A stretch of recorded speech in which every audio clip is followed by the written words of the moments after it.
पंजाब की जनता के प्रश्नों को लेकर मजबूती से काम करने के लिए इन दोनों का साथ जुड़ना, और विशेषकर कल हमारे जाखड़ साहब ने अलायंस नहीं होगा, हम अकेले लड़ेंगे, ये घोषणा के बाद इनका आना, ये हम पार्टी के लिए एक अच्छी बात मानते हैं, पंजाब के लिए मजबूती की बात मानते हैं, और मैं उनका स्वागत करता हूं और उनको उनकी पूरी क्षमताओं का उपयोग पंजाब की जनता के हित के लिए, विकास के लिए पूरी तरह पार्टी उपयोग करेगी, ये उनको आश्वासित करता हूं। आग्रह होगा माननीय केंद्रीय मंत्री हरदीप पुरी जी से कि आपको संबोधित करें।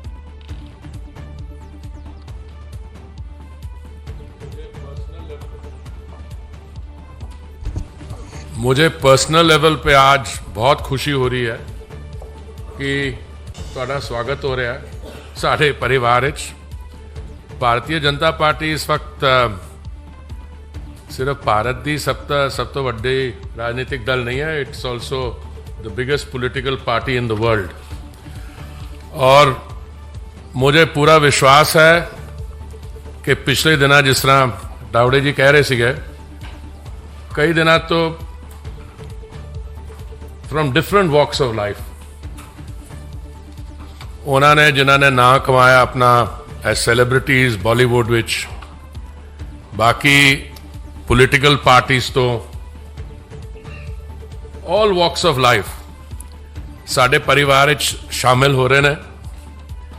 तो जिहड़ा साडा माननीय प्रधानमंत्री जी का विकसित भारत का जो संकल्प है, सपना हैगा, उन्हां स्टेट से जिथे विकास विच कमी रही है, देखिए जिथे साडी भारतीय जनता पार्टी दी सरकारां रहियां ने, डबल इंजन सरकार, उत्थे तुसीं आंकड़े देखोगे तो बड़े क्लीयरली नज़र आते हैं। कुछ इहो जिहे राज है जिथे कुछ गैप है, तो साडी अपनी पार्टी जो लोग आके मिले ने, साडे अपने कार्यकर्ता सारिਆਂ ने मेहनत की है। मैनूं लगदा आने वाले समय होर भी मेहनत करनी पेगी। पर रिंकू जी, तुहाडे नाल तो मेरी मुलाकात कई बार हो चुकी है, तुहाडा स्वागत है। तो मैनूं पूरा विश्वास है कि आने वाले समय तुसीं साडे नाल सिर्फ जुड़ नहीं रहे फिजिकली, साडी पार्टी ज्वाइन करो, पर दिल नाल भी ऑन द ग्राउंड आने वाले चुनाव विच ते होर जिहड़ा पीरियड आएगा, तुहानूं भी ते सानूं भी स्ट्रेंथ मिलेगी। शीतल जी, तुहाडा भी बहुत बहुत वेलकम। हाँ, एंड मैं जो जलंधर सीगा जदों बाईपोल तुसीं लड़े सीगे, उस वक्त भी मैं कहंदा सीगा, उस वक्त भी साडी जिहड़ी परफॉर्मेंस सीगी, एटलीस्ट वो बूथ जिथे मैं जुड़िया होया सीगा, बड़ी क्रेडिटेबल परफॉर्मेंस सीगी। मैनूं हुण लगदा है कि जो हुण पंजाब विच सिचुएशन बदल रही है, आने वाले दिनों मैनूं पूरी उम्मीद हैगी कि जो साडे प्रधानमंत्री जी का सपना हैगा 2047 तक विकसित भारत बनाने का, उहदे सारे इकट्ठे काम करांगे असीं। And all I can say is that this is a movement which is heading in the direction of strengthening of democracy। मुझे को ये मौका नहीं है जदा असी बाकी चीज़ां ते आने वाले समय ते असी जाखड़ साहब नाल बैठ के बहुत दिल्ली च भी पंजाब च भी बहुत मौके मिलणगे सानू to reflect on the main trends. पर एक बारी बहुत अगेन बहुत बहुत तुहाडा स्वागत। Thank you. मेरा निवेदन होगा माननीय सुनील जाखड़ जी से कि आपको अपने दोनों मित्रों का अभिवादन करें और संबोधित करें। बहुत ही सत्कारयोग general secretary Bharatiya Janata party Tawde जी, बहुत ही सत्कारयोग साडे मानयोग मंत्री हरदीप पुरी जी, बहुत ही सत्कारयोग फॉर्मर एमपी। फॉर्मर मैं इस करके क्या, रिंकू जी इस मंच ते आने तो पहला अपना अस्तीफा भेज के आए है, मुढ़ली सदस्यता प्राइमरी मेंबरशिप ऑफ आम आदमी पार्टी दे के उसके बाद में संजय जी के माध्यम से इन्होंने अपना अस्तीफा वहाँ भिजवाया। और बहुत ही सत्कारयोग शीतल अंगुराल जी एमएलए साहब उन्होंने पार्टी को तो इस्तीफा लिख के भेज दिया, स्पीकर साहब से जाके पंजाब असेंबली में मिलके उनसे भी इस्तीफा कल जाके वहाँ भी सबमिट कर देंगे। हरदीप पुरी जी, तुसी जिहड़ी गल कीती रिंकू जी वास्ते भी दिल भी मिलणगे अपने, थोनू तो शायद इन्हों का दिल मिलन लगे टाइम लगे, साढ़े तो शुरू तो मिले हुए। बिकॉज मैं इसलिए बता रहा हूं भी मैं दिल मिलने की जो बात कर रहा हूं, क्योंकि रिंकू जी और मैं कांग्रेस पार्टी में इकट्ठे थे, बहुत देर कर दी सनम आते आते, पर आए तो सही इन्होंने। He has taken a longer route, क्योंकि हम पंजाब के Punjabis are known to be pioneers, हम एक्सपेरिमेंट करते हैं साहब। लोग चाहे हमें समझते हैं भी ये शायद, क्योंकि पंजाबी वैसे भी सब दिल से काम करता है। पंजाब वाले की सबसे पहली पहचान है कि बाकी सारा हिंदुस्तान या दूसरे जो लोग हैं वो दिमाग से काम करते हैं, पंजाबी यहां से काम करते हैं। तो इन्होंने भावुक होके अपने इलाके की तरक्की के लिए इन्होंने सोचा कि पहले मैं आम आदमी पार्टी को आजमा के देख लूं, क्योंकि चर्चा बहुत थी। और जब इन्होंने देखा कि खोदा पहाड़, और इन वाले केस में तो खोदा भी नहीं साहब पहाड़, क्योंकि सबसे बड़ा वायदा नहीं साहब। 1 मिनट मैं आपसे, आपकी patience, I beg your patience, क्योंकि बिना बात बताए ऐसे लगता है भी हम एक के बाद दूसरी पार्टियों को तोड़ते चले आए। ये मुद्दा नहीं है साहब, ये सब समझदार पॉलिटिकल आदमी है, एवरीबडी अपना अच्छा भला देख के उसके बाद में फैसला लेता है।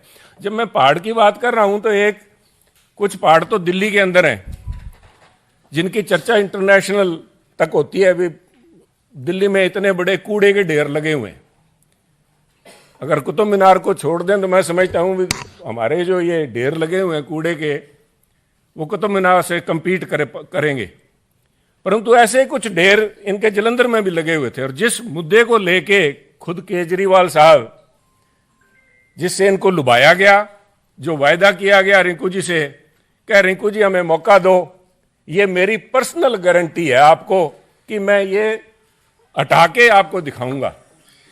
जलंधर सबसे बड़ा इंडस्ट्रियल टाउन हमारा, लुधियाने के बाद में इंडस्ट्रियल हब है स्पोर्ट्स का, तो सभी ने नाम सुना है, अदरवाइज ऑल्सो हमारी स्मॉल स्केल इंडस्ट्री बड़ा एक हब है।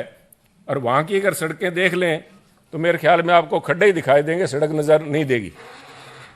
ये जो हाल वहाँ का हुआ है आज भी, उसके चलते हुए आज इन्होंने वापस, मुझे खुशी है कि हम दोनों भाई वापस फिर एक पार्टी में इकट्ठे हो गए, क्योंकि विकास की तरफ पंजाब जो पिछड़ गया था अपनी भावनाओं के चलते हुए, एक नए एक्सपेरिमेंट के चलते हुए, तो मैं यही उम्मीद रखता हूँ कि रिंकू जी और शीतल अंगराल जी और सारे मिलके साथ इकट्ठे होकर काम करेंगे, ताकि पंजाब ना सिर्फ बढ़ते हुए विकसित भारत का हिस्सा बन पाए, और उसके साथ साथ पंजाब में आज भी वो दमखम है साहब। चाहे हमारी अर्थव्यवस्था को उन्होंने चकनाचूर कर दिया, क्योंकि ये जो आज दिल्ली में शोर सुनाई दे रहा है, ये मात्र शोर ही है साहब, क्योंकि इसकी असल जो मार पड़ी है, यहां तो अभी 100 करोड़ के इल्जाम लगे हैं। जब पंजाब के अंदर वहां की एक्साइज के घोटाले सामने आएंगे, तो जिस दिल्ली की एक्साइज पॉलिसी को रेप्लिकेट किया गया है, और जिस लेवल के ऊपर, मैं खुद केजरीवाल साहब को कोट करूंगा साहब, भगवंत मान जी को कोट करूंगा आपके बीच में, इन्होंने कहा था पंजाब के अंदर 40,000 करोड़ रुपए का रेवेन्यू इसमें से शराब में से आ सकता है, जो पुरानी प्रीवियस गवर्नमेंट्स थी वो खा रही थी। और उसके ऊपर मोहर लगाई थी भगवंत मान जी ने। उन्होंने कहा था कि जो बात केजरीवाल साहब कह रहे हैं, केजरीवाल साहब इनकम टैक्स डिपार्टमेंट से आए हैं, इनको पता है पैसा कहाँ से निकाला जाता है। मैं एक बात से तो जरूर सहमत हूँ भगवंत मान जी की, भी केजरीवाल साहब को पता जरूर है पैसा कहाँ से निकाला जाता है और कैसे निकाला जाता है। पर अब वो कहते हैं ना, आज आया ऊंट पहाड़ तले, वो 40,000 करोड़ रुपया, उसमें से आज भी 30,000 करोड़ रुपया पंजाब का तो निकल रहा है साहब, पर पंजाब के खजाने में, पंजाब के लोगों के पास नहीं पहुंच रहा, ना ही जलंधर पहुंचा। वो पैसा सारा का सारा दिल्ली आया हुआ है। तो मैं उम्मीद करता हूं कि आने वाले दिनों में ये यहाँ वाला तो दिल्ली शहर ही बड़ी है, पर जो पंजाब के साथ ठगी हुई है उसका खामियाजा इनको भुगतना पड़ेगा, और इनका असल चेहरा जो है वो सामने आएगा। इसी उम्मीद के साथ मैं हमारे दोनों साथियों का स्वागत करता हूं। मैं आभारी हूं तावड़े जी का, हरदीप पुरी जी का, जो कीमती समय निकाल के और संजय जी आए यहाँ पे, इन साथियों का स्वागत किया। मैं एक बार तहे दिल से आप दोनों का पार्टी भारतीय जनता पार्टी में ज्वाइन करने के लिए स्वागत करता हूँ। जय हिंद साथियों। निवर्तमान सांसद माननीय सुशील कुमार रिंकू जी से कि आपको संबोधित करें।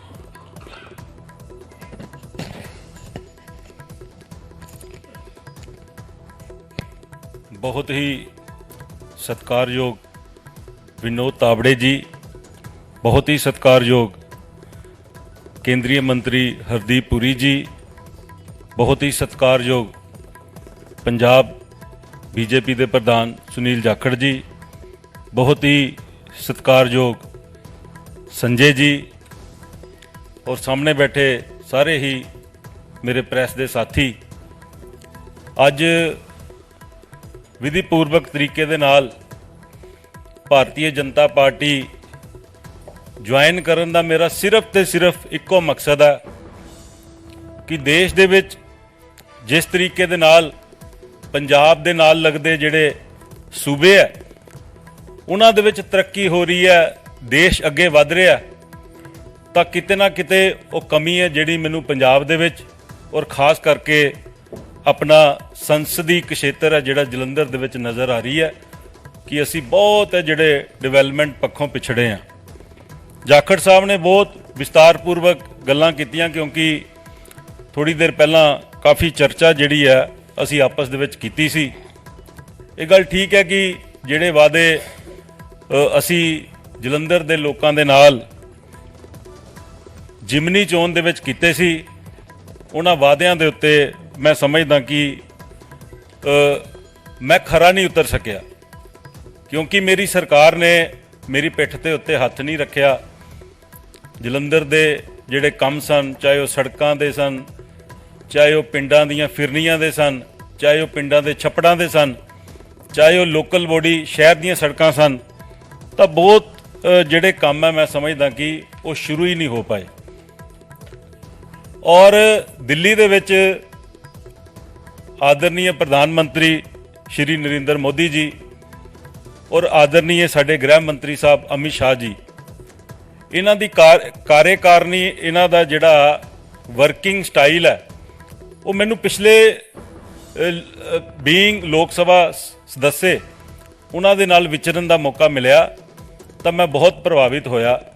जिहड़े जिहड़े काम मैं जलंधर दे लई लैके गया, चाहे वो जलंधर दे विच आदमपुर दा एयरपोर्ट सी, मेरी गल जिहड़ी है बड़े मैनूं बड़ा मान दिता साडे एविएशन मंत्री ज्योतिरादित्य सिंधिया जी ने, और मेरी बेनती दे उत्ते जलंधर दा जिहड़ा आदमपुर दा एयरपोर्ट है वो शुरू किया तो फ्लाइटां शुरू कीतियां। मैं नवीं ट्रेन की मांग की तो आदरणीय अश्विनी वैष्णव जी उन्होंने जलंधर दे लई वंदे भारत ट्रेन दी और जलंधर दे विच खास तौर के उत्ते जिहड़े जलंधर दे लोग सन उन्हां दी मंग दे उत्ते उत्थे एक स्टॉपेज भी दिता जिहड़ा कि पहला नहीं सी। तो इस तो इलावा जलंधर दे बहुत सारे इहो जिहे रेलवे क्रॉसिंग है जिन्हां दे उत्ते अज भी फाटक लगे है और उन्हां फाटकां नूं दूर करके उत्थे ROB या RUB उत्थे बनाउण दी जरूरत है, चाहे वो फ्लोर है, चाहे वो जलंधर दा आदमपुर दा हलका है, चाहे वो भोगपुर है, चाहे जलंधर के दूसरे करतारपुर एरिया है, उत्थे रेलवे क्रॉसिंग की बड़ी जरूरत है। और ये नाल दो लफ्ज़ों दे विच मैं अपनी गल मुकावांगा कि मैनूं एक आस है जिहड़ी अज नज़र आई है जलंधर दे लई कि अज भारतीय जनता पार्टी दे नाल जुड़ के, मैनूं कोई निजी लालच नहीं है, मैनूं कोई सत्ता का लालच नहीं है, सिर्फ तो सिर्फ जलंधर की बेहतरी दे लई मैं एक कोशिश, एक नवा एक्सपैरीमेंट अपने नाल करन लगा। और मैनूं इस गल दा माण है कि जलंधर दे लोग जिन्हां दे नाल मैं MC रहिंदियां विचरिया, जिन्हां दे नाल बीइंग MLA लोकां दी सेवा कीती है, और अज एक बारी फिर जलंधर दे लोग मैनूं जरूर प्यार देणगे, मान देणगे और असीं रल मिल के जलंधर नूं एक नवा जलंधर बनाउण दे विच आदरणीय प्रधानमंत्री नरेंद्र मोदी जी का आशीर्वाद लैके होर अगे वधांगे। बहुत बहुत धन्यवाद। माननीय विधायक शीतल जी, बहुत बहुत धन्यवाद। धन्यवाद। चला